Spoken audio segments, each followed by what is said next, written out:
Hello, everyone. It's Steve with Aptera Owners Club. On April 19th, 2024, Aptera released this press release, and basically it's talking about essentially an accelerator program, but for the UAE. And so what they're doing is they are having 53 vehicles made that are special UAE vehicles, which they're calling the Union or Etihad edition, and it's going to be released to the UAE in 2026. It has a gold wrap, so that's kind of a unique color for them. And this gold wrap reminded some people of the Apollo astronaut Corvettes. I don't know if you guys remember, but back when the Apollo program was going on, Chevrolet released some gold Corvettes and gave it to the astronauts. Astronauts were a big celebrity in the U.S. Back then. I mean, they still are now, but they were even more so back during the Apollo program. But anyway, they're making these gold wrapped Apteras, and they have this thing called a solar chill technology. Now they're labeling these things as special things, but the solar chill technology is basically cabin preconditioning. Like you can have it have the AC on before you come in. That's a feature that all Aptera are going to have, but they're kind of making a big deal of it for the UAE. Obviously, because UAE is a desert and it's pretty hot, and preconditioning your air conditioning before you get into a vehicle is going to be pretty important in places like the UAE and Phoenix and inland Southern California where I live, and less important if you happen to live in like Washington State or Maryland or New York or something like that. But they're calling it a solar chill technology. Saying that obviously because of the solar panels, this air conditioning is cheaper. It's basically free preconditioning, and it's going to have custom interior trims. We don't know what that is. And then it's other than that, it's basically a launch edition. The rest of the specs are a launch edition. So essentially, it's a launch edition Aptera with gold trim and some interior changes. And they're calling it the Union or Etihad edition.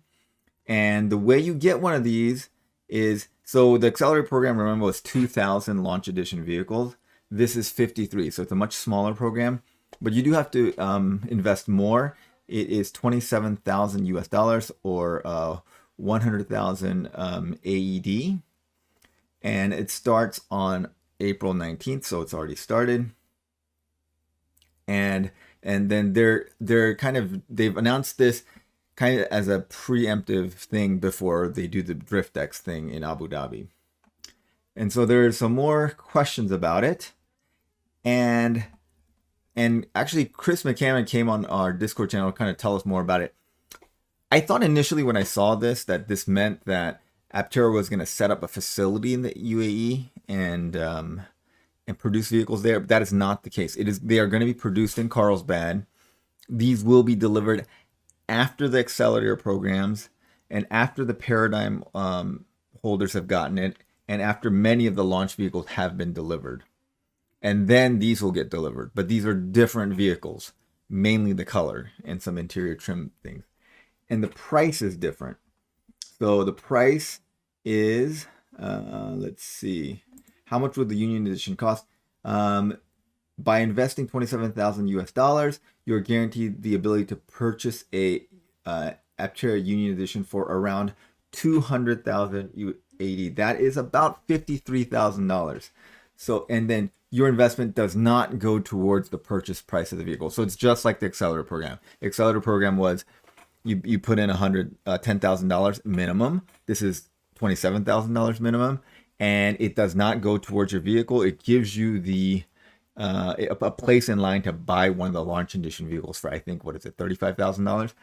Except this is $53,000. So it's a little more, probably because shipping it back over there is going to cost a little more, and maybe there's some import tax. I don't think there is, because why is Aptera doing this? And actually, when I saw this and they called it the Union or Etihad edition, Etihad, when I saw that, it just reminded me of the airline.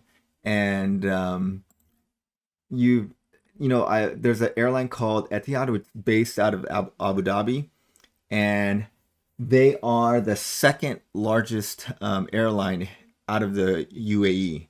The first largest is Emirates Airline. And Emirates, I don't know if you guys seen them, but I've always seen, every time I go to the international airport, I see all the cabin crew wearing, which I think are some of the coolest cabin crew outfits in the industry. And I've always told myself, one of these days I want to fly Emirates. Never done it yet. But Etihad is evidently also a very nice airline. Anyway, both of them are UAE airlines. This one's based out of, Etihad is based out of Abu Dhabi, and Emirates is based out of Dubai. And after that, I found out that Etihad does mean union in Arabic. So it's the same word. Etihad means union. And why is Aptera doing this? Well, a couple of reasons. I think one of the major reasons is that Steve Fambro has some pretty decent connections to the UAE. He spent over 2 years there. So here's what happened. Steve and Chris started Aptera. There was some, they hired an outside CEO, and the board essentially moved them out and tried to bring in some people from Detroit to run the company. That didn't go well. Eventually, they left the company, and then Chris Anthony went off to make Flux Power and boats and things like that. And Steve Fambro started this Fam Grow, which is a company that did vertical farming. And then after that, he went to the UAE. He worked for this company called Ocean Holding. As far as I can tell, they're still around, but they don't have a website. The last thing I found on them was they were funding some solar farms in Armenia in 2017. I'm not sure if they're still around, but anyway, he worked for them, and so he lived for 2 years in the UAE, so he has some connections over there. So that's number one. Number two is that there's a lot of money in there in Dubai, and their business environment is very friendly to.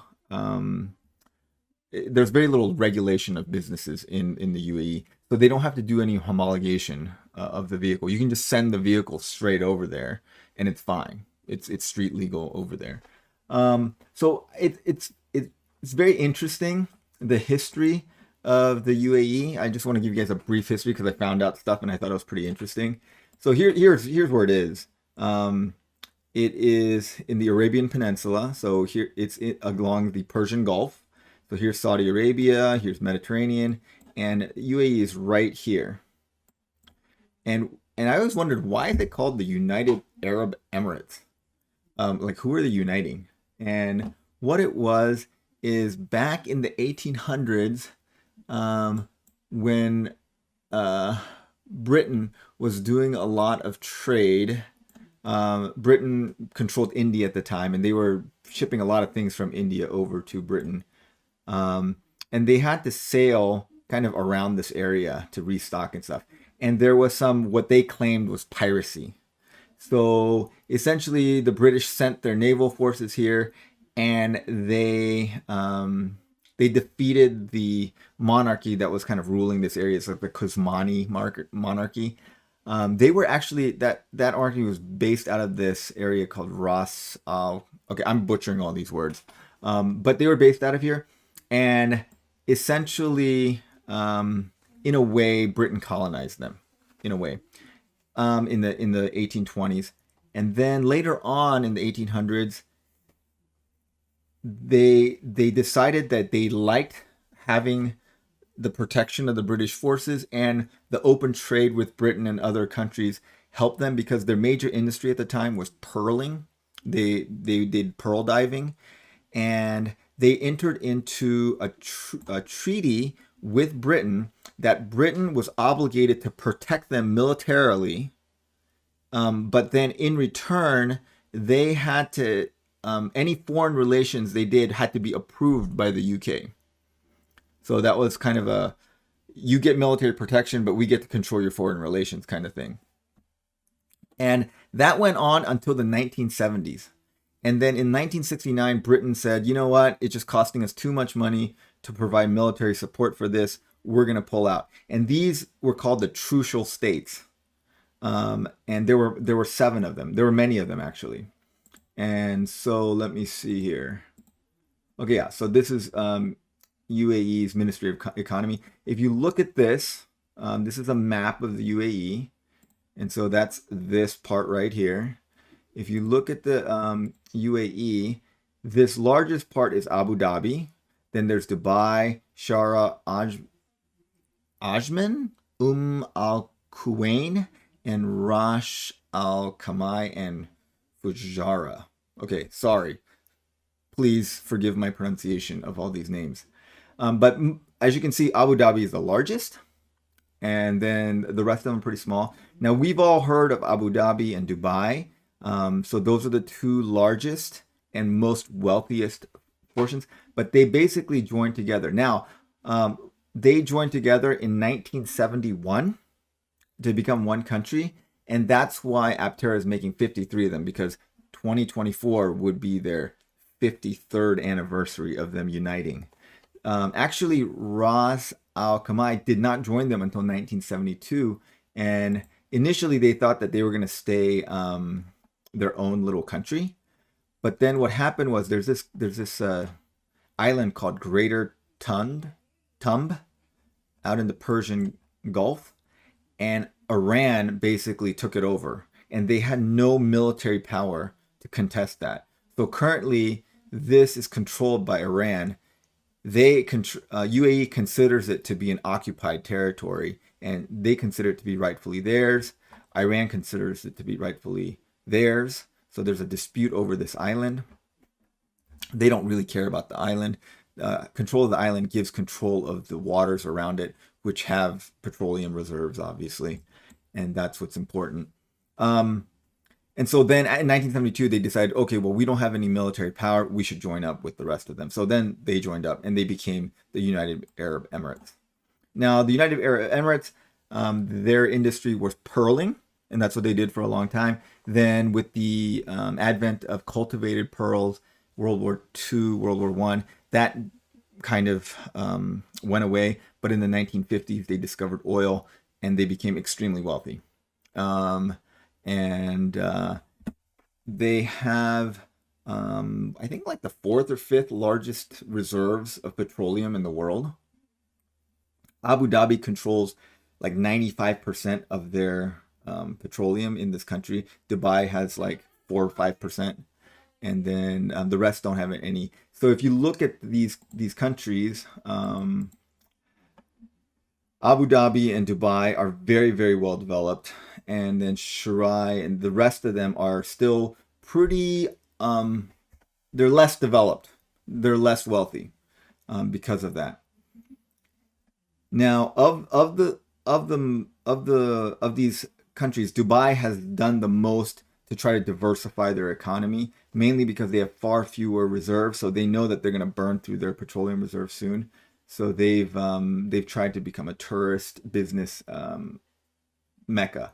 And what's been going on is that there's been it's kind of a magnet for global wealth, mainly because, so like, let's look at this. Dubai occupies the 20th position in the world. It's home to 68,000 millionaires and over 200 people with net worth over $100 million and 15 billionaires.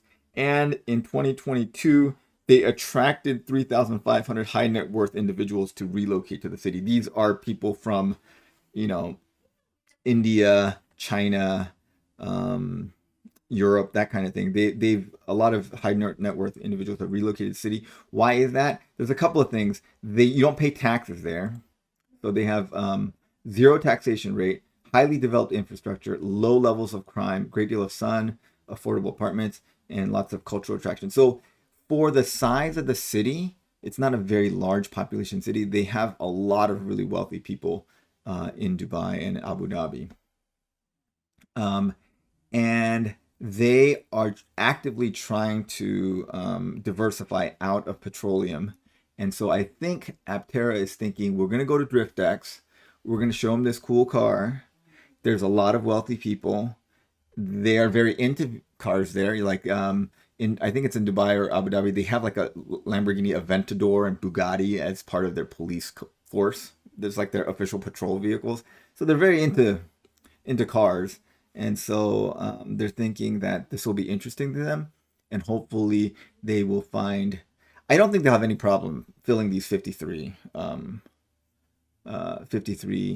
seats, and I am hoping they have like a little tracker on their website about this program, and that'll be interesting for us to watch. But I don't think they'll have any problem finding 53 investors that are going to invest $27,000, and hopefully they'll find some big investors that invest millions and millions of dollars to try to be higher up on the list. It's exactly like the Accelerator Program, but I also think that they're hoping to get some really, really big investors, and so this is their plan at this point. But unfortunately, they do have a very business friendly environment, but unfortunately their human rights and individual freedoms are quite limited in the UAE, and it is essentially an autocratic authoritarian government. And for the most part, I think people are pretty healthy. I mean, pretty happy with the situation because they treat their citizens very well and give them lots of benefits. Yeah, let's see. They have you can retire at the age of 55 for men and 45 for women, and they give a very good pension throughout. Again, there's no taxation. They have basically guaranteed jobs for every citizen. And yeah, there's free schooling, free healthcare. They even pay for college for your children, even if they go out of the country to college. So if they were to get into Harvard, they would pay for Harvard. So they do treat their citizens very well. And so for the most part, they are happy. However, the situation is that 90% of their population, or almost 90% of the population, are not citizens. Many of them are workers from South Asian countries like Bangladesh, India, Pakistan, that kind of thing. And they are paid pretty poorly and treated, their working conditions are not good. And so a lot of the dangerous or difficult, physically difficult or repetitive work is performed by these immigrants. Very similar situation happens in America, to be frank. But it's probably a little more egregious over in the UAE, and their freedoms are not good. They have very little freedom of expression, and if you look at there's a organization called Freedom House, and they rank countries by the freedom of political expression and civil liberties. If you look at this, the usual people are doing very poorly, like North Korea, obviously not a great place for freedom or political expression or civil liberties. Turkmenistan evidently is really bad. Myanmar, Burma, pretty bad. Saudi Arabia, not good. And then if you look at, so compared to Saudi Arabia, they're doing better. It's better than Saudi Arabia. It's better than Venezuela or Russia. But UAE is right here, 18. So this organization rates it as not free. And just interestingly, on the other side of the spectrum, who are the most free countries? Well, they are basically the Nordic countries, Finland, Sweden, Norway. New Zealand gets in the mix, San Marino, Netherlands, Luxembourg. And then, surprisingly, for us Americans, America is pretty far down this list. It's actually right here, 83. Right similar to South Korea, Croatia, Panama, Romania. Much less than, I think, Uruguay, which is the country we've talked about on this channel not too long ago. See, Uruguay, 96. Doing pretty good. Canada, 97. So, in terms of political expression and civil liberties, America is doing well. I mean, 83 is not bad. But UAE, it isn't great. It's 18. So they have many problems on that point. So the country is not without its issues. And recently, one of the issues they're dealing with is, they've had tremendous flooding in the country. It was the most rainfall that has been ever recorded. And they are trying to recover from that, clean up the damages. I did hear several people died, which is extremely tragic. And it's been a big natural disaster for them. So we wish them well and hope that they recover well from that.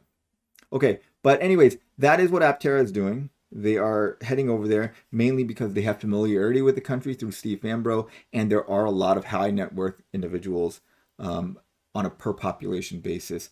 And I think they have a car culture that they're interested in this kind of stuff. So we're gonna see how well that turns out. Hopefully, they will track these things, and we can keep track of this kind of Accelerator Program UAE edition. All right, thanks for watching, guys. Have a great day.